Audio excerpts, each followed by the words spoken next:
What's good, YouTube? Welcome back to the Collector's Corner. As always, my name is Chris, and this is my. Actually, today's a solo venture. Trey isn't able to be with us, but we wanted to share and expand upon the previous episode that we dropped around our love and our passion for shoes.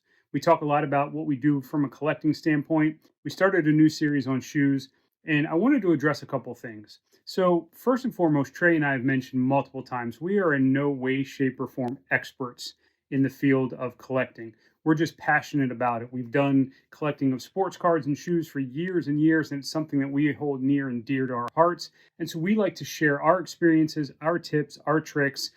By all means, you need to do your own research.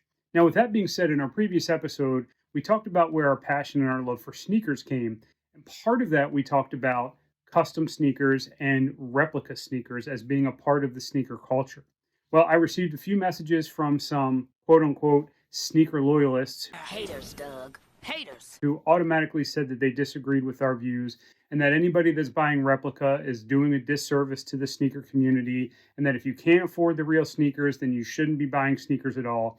And I just wanted to start and clarify a few things. First and foremost, I think that that mentality and that philosophy is 100% false. I understand that there are people that are passionate loyalists to the brands and to the culture itself, but I do not think that wearing a replica sneaker or wearing a custom sneaker necessarily infringes upon that if, remember, if it's done in the right way. And what does that mean by the right way? Everything is centered around intention. What is the intention when wearing that shoe? If you can't afford $1,000 pair of sneakers and you are wearing a replica sneaker, is your intent to deceive people, to make them think that you're actually using and wearing something that you're not? If so, then I can agree with those individuals, those purists about that. If your intent is just because you like the sneaker, then by all means wear the sneaker. The reason why I wear the sneakers I buy, why I dress the way that I dress, why I collect the sports cards that I collect and the artwork that I have up on the walls is because it's what makes me happy. I'm not here trying to impress anyone else. I'm not here trying to gain approval from anyone else. I'm doing what I like and what I'm passionate about. Never once would I try to deceive somebody about what I'm wearing. With that being said, I don't own replica sneakers. I do have one pair that is fake that I actually got duped on. I purchased a pair of Red Lobsters from StockX that actually made it through their approval system and I thought were authentic. Lo and behold, when I got them in hand, I realized they were not authentic Red Lobster sneakers, and I had to go through a process within StockX to remedy that. But there is no intentionality behind wearing a replica sneaker and trying to deceive other people. People just simply may not be able to afford five, six, $700 for a pair of shoes. And if you like something and you have an alternative to get those, I say by all means go forward with that. Just don't have the intentionality of trying to deceive people. That also brings me to custom sneakers, right? Custom sneakers are something that you don't often see. And when you do, there are certain individuals that appreciate the sneaker for what they are. And then there's certain individuals that like to call people out for those and say that because they aren't authentic, that you shouldn't be wearing them and it does a disservice to the community. Well, again, this is something that I strongly disagree with. Let me share an example with you. This is a custom pair of sneakers that I was gifted. It's intended to look like a Nike SB, and it actually pays homage to some of the SBs that are famous.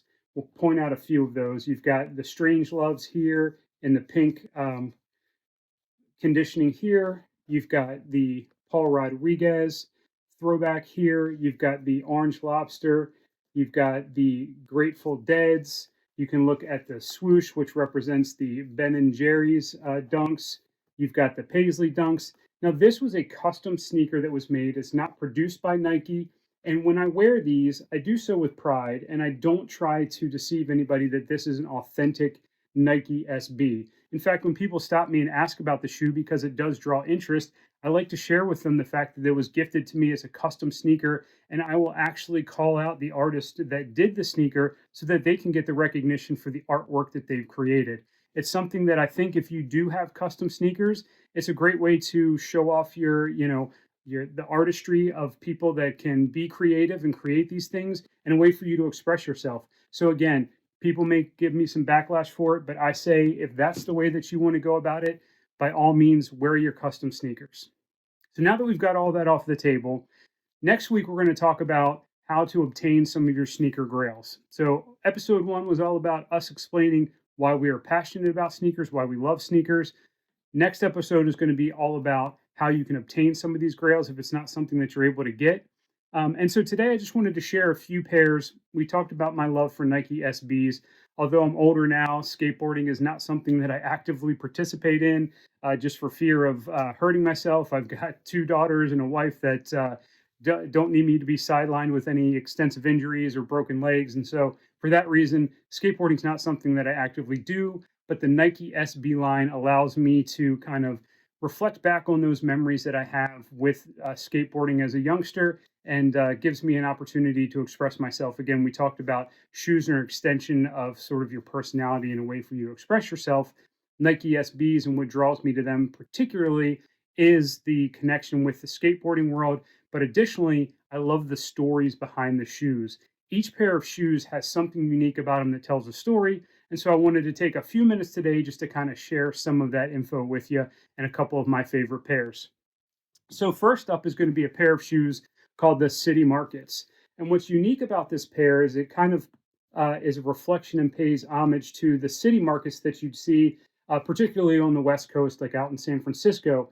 If you look closely at the shoe, it's made up of various types of bags that you may see coffee and the rice and various produces from those markets all combined on it. What's really unique about the shoe is it does have this zipper pouch. Now, what you put in that zipper pouch is up to you. That can be storage for some of your extracurricular activities. But what they put in here is actually a bag that can be used for your shopping. So again, it's called the City Market. The intent, again, is to kind of pay a little throwback to those markets. And this is an opportunity that you can use a shopping bag when you go to those markets, and it can be stored right there in the zipper pouch on the tongue. So just something creative that Nike was able to do in a really cool pair of shoes. Another pair of shoes, and again, we tell stories with these shoes. Some of them actually are for a good cause. So there's a professional skateboarder by the name of John Rattray, and his sister actually committed suicide.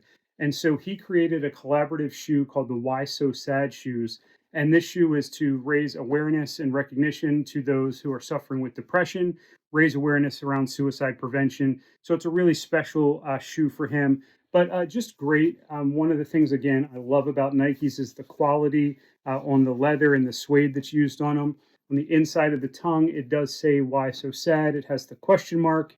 It has, if you'll see there, the skateboarding bird there. It's a chicken.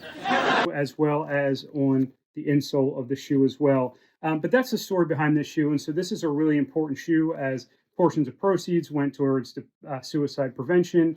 So just a great opportunity to give back in the community. Even if you'll look on the tips there of the laces, it has the question mark there. So just really good attention to detail, really good cause, and another cool pair of shoes. Why am I so sad? Another that I'll share with you, and this is cool. This actually is a reflection of the Hutong streets in Beijing. This is called the Beijing SB Dunk Low. And what it is supposed to represent and reflect upon is just the urban architecture, specifically around those Hutong alleys there in Beijing. So you've got the door knocker on the front, reminiscent of a lot of what you would see in the area. It's got the traditional colors that you would see, the golds, the blacks, the reds. So just a really cool looking shoe. I like the way that it's meant to look sort of crackled and faded there on the toe box and the uppers of the shoe. So just another really cool shoe. And again, it's the story behind the shoe that I love to share with people. So when people see the shoe and they ask about them, I can kind of give the background and share the story behind them, which is really cool. Now, a lot of SBs don't necessarily have a story with them, but what they also do is they just become a little bit more literal, but still have some nuance to them that sets them apart. An example of that, this is the shoe called the Black Rain. And it was raining. So if you look at it on the surface, it's a pretty basic shoe. It's a lot of black leather. It's got just the brown coloring to offset on the interior of the shoe. But if you get up close, what you'll notice is the raised portions of the shoe that represent raindrops. So that almost 3D coming and popping off of the shoe itself. And then you've got the clear translucent, similar to a rain jacket or an umbrella. So just really cool little details on the shoe that you have to get up close and personal to be able to pinpoint, but just something that's really neat to kind of look at. And so that's the Black Rain. And then the last pair that I'll share here, which is pretty cool pair. I think it's a great colorway. I think it goes with a lot of things. They did a baseball pack, and one of those was the Phillies Dunk. So Philly. this was for the Philadelphia Phillies. It's kind of a throwback to their uniforms from the early 80s into the 90s with the colorway that they used with the maroon and that light blue. If you look at the interior, we are talking about Philadelphia. So you've got the Liberty Bell there. So just a really cool shoe that can be worn with a lot of different outfits. Just kind of a subtle colorway, but just something that's really, really cool and has a great story. Again, a story that you can share. So those are a few of the pairs that I have in my collection, which, as you can see, is pretty extensive. What we plan to do is over, the next few weeks to share some more of these pairs with you and the stories behind them. But I just wanted to take a minute to jump on here to say, listen, at the end of the day, collect the things that you like to collect. There's always going to be haters out there. There's going to be people that will try to knock you for what you do. Again, the intentionality is what's important here. Never try to deceive people. Be honest in all things that you do. And with that being said, wear what you like, enjoy what you like, and don't worry about the outside noise from other people. It's going to be there. I'll probably get some comments on a video like this from people that just disagree with me, and that's fine. Listen, we don't have to agree on everything, and that's what's the beauty of this, is to be able to have conversations and disagree. But my opinion is you should always wear what you enjoy, like what you like, drown out the haters. So we appreciate you hanging out. If you're new to us, like and subscribe, share this. If you want to get more content on all things collectibles, we did a series on sports cards. We're right now heavy into a series on sneakers. We're going to be talking about artwork, cigars, anything collectible that we are passionate about, we're going to share with you. And so we'd like for you to come along with that journey. If you've been with us before, if this isn't your first time and you enjoy it, please leave a comment, share this with your friends, have them come join us on this. And if you've got ideas for any future shows, don't hesitate to put them in the comments section below. But we appreciate you. Check us out next week as we talk about how you can obtain some of these shoes, the various avenues you can go through, whether it be online, in person, at a brick and mortar to obtain these sneakers. And we appreciate you hanging out at the Collector's Corner. Turn me up.